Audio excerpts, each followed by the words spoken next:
તો hey guys, આજના ધાર્મિક વ્લોગમાં આપનું હાર્દિક સ્વાગત છે. અને આજે અમે જઈ રહ્યા છીએ જોન ઓફિસે. સવારમાં ભાઈ અમે બાને આશીર્વાદ લઈ લીધા અને ભાઈ બાને પગે લાગી લીધો અને પછી અંદર જઈને ભાઈ દાદાને પણ પગે લાગી લીધો. આશીર્વાદ લેવા જરૂરી છે ભાઈ મોટાના સવારમાં. અને જ્યાં તો ભાઈ પૃથકભાઈ હોર્ન ઉપર હોર્ન મારતા હતા અને ભાઈ અમે નીકળી ગયા પછી બહાર.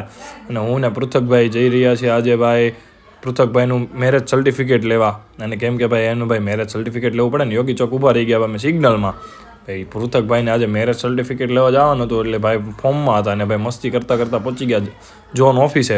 જોન ઓફિસ લાગતી હતી જોવામાં બહુ મોટી, બહાર નીકળ્યા તો એમ લાગતી હતી બહુ મસ્ત. અને જો ભાઈ પૃથકભાઈને ઉતાવળ જ એટલી હતી જવાની. અને ભાઈ ત્યાં તો ટ્રાફિક હતી બહુ જબરી. અમારા પૃથકભાઈ જો ભાઈ ગોતી રહ્યા છે એનું પ્રમાણપત્ર. અને ભાઈ એને ફોર્મ ભરવા બેસાડી દીધા. ફોર્મ ભરતા આવડતું નહોતું પણ શીખવાડ્યું. પછી મેં 3 ફોર્મ બગાડ્યા. 3 ફોર્મમાંથી એકેય ફોર્મ પાસ ન થયું, ચોથું ફોર્મ પાસ થયું. ને ભાઈ પછી એને ચોથા ફોર્મમાંથી પાસ થઈને અમે પછી નીકળી ગયા ઘર તરફ જવા. જો ભાઈ અમારી ગાડી 1 નંબર દેખાતી હતી હો ભાઈ. અને ભાઈ અમે ઘર તરફ જવા નીકળી ગયા, જોવો છો તમે. અને ભાઈ આજના ધાર્મિક વ્લોગમાં આજે એટલું જ છે. જય શ્રી કૃષ્ણ, જય શ્રી